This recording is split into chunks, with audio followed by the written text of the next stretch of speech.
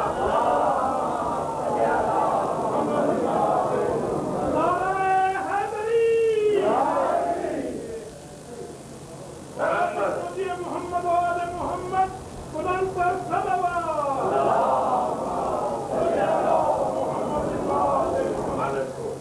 معاند کو ہی کہتے دشمنی کرے، معاند اسی کو کہتے کہ جو دشمنی کرے، جو بغیر کسی وجہ کے دشمنی کرے۔ میں علی تم معاند کو ڈالتے جاؤ۔ اب یہ جمع کا تثنیہ کا صیغہ اور امر کا صیغہ القیا فی جہنم، تم دونوں ڈالو، اور لازم ہے کہ تم ہی ڈالو، لازم ہے کہ تم ہی نے بھیجنا ہے۔ اور اب ایک روایت اور عرض کرو، حدیث قدسی میں لو اجتمعت الانس والجن علی حب علی ابن ابی طالب لما خلقت النار۔ عجیب حدیث ہے جو اسے کہ خدا یہ کہتا ہے لو اجتمعت الانس والجن علی حب علی ابن ابی طالب، اگر تمام جن و انس علی ابن ابی طالب کی محبت پر جمع ہو جاتے،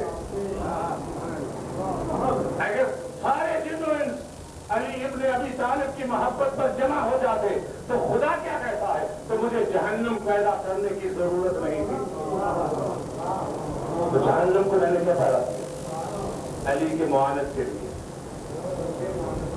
جہنم کو کیوں پیدا کیا؟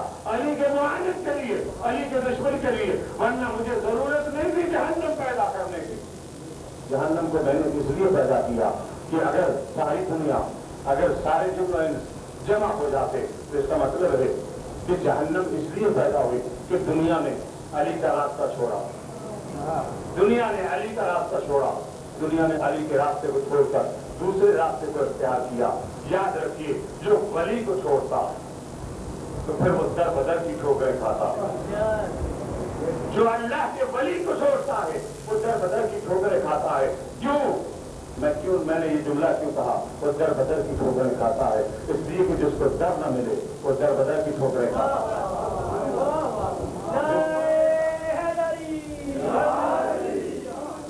اور جس کو در مل جائے وہ در بدر کی ٹھوکریں نہیں کھاتا، وہ سیدھا شہر میں جا کے آرام کرتا ہے۔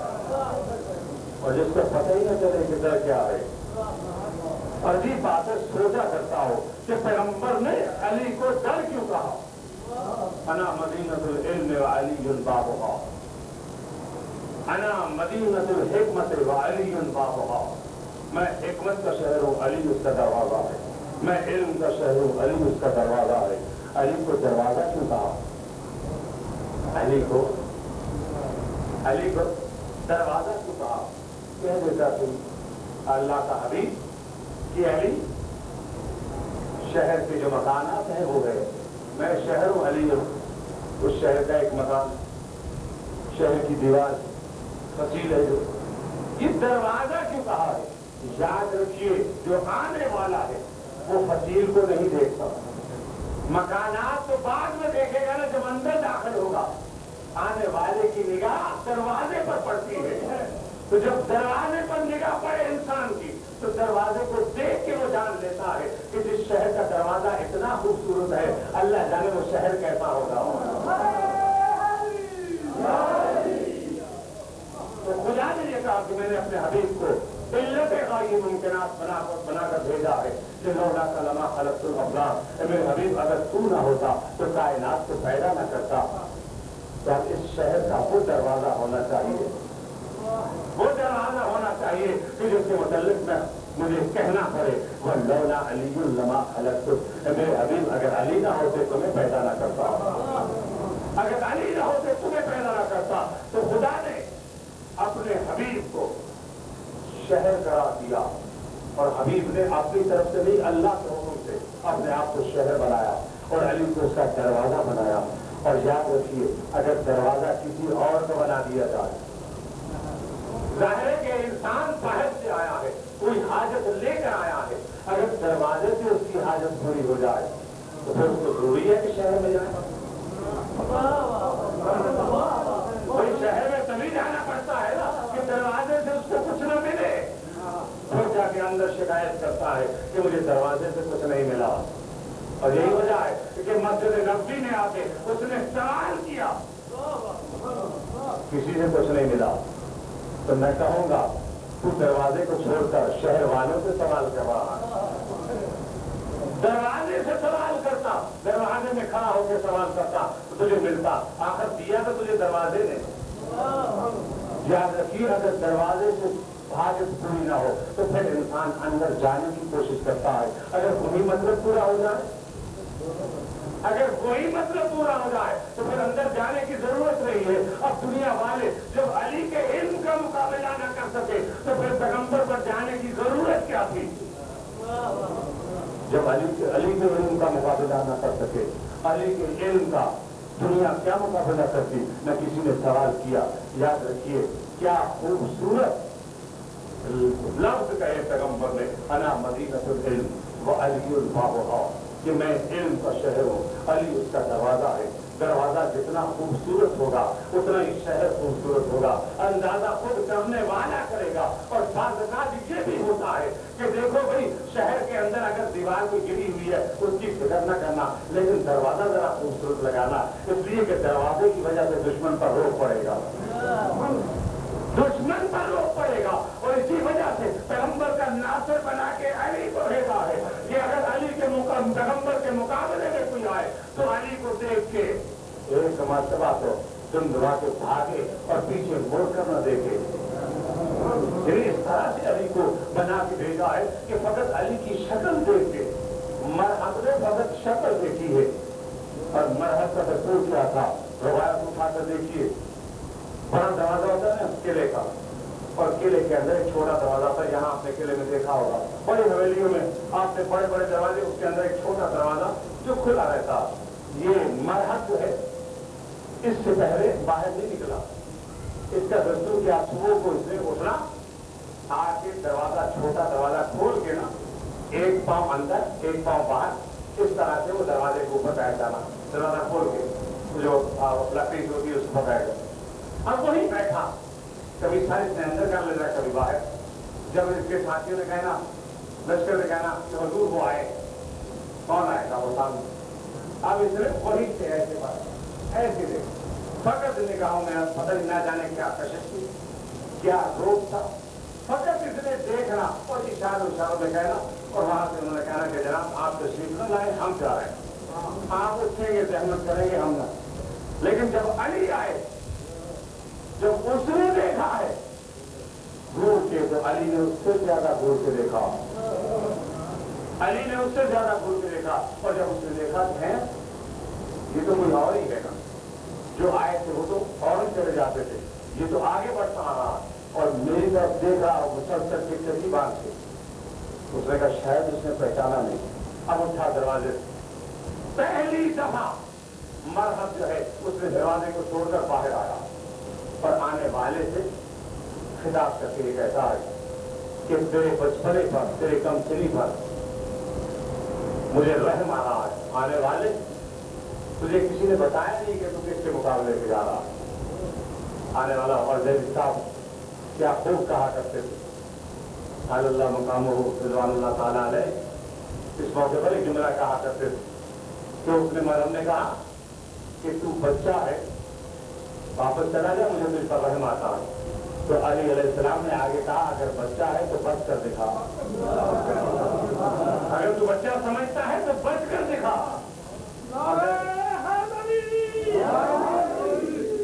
اور جیسا میں ایک جملہ اور کہا تھا کہ اس نے کہا کہ تو لڑکا ہے واپس چلا جا، رحم آتا ہے۔ اس نے کہا کہ تو لڑکا مجھے سمجھتا ہے، لڑکے دکھا، لڑکے دکھا۔ تو جب اس نے دیکھا تو علی نے بھی اسی طرح سے دیکھا۔ جب مولا نے دیکھا اس نے باہر نکل کے کہا آنے والے تجھے کسی غلط فہمی میں ڈال دیا ہے، میں کوئی معمولی آدمی نہیں، میں مرحوم ہوں۔ اور کہتا ہے انا الذی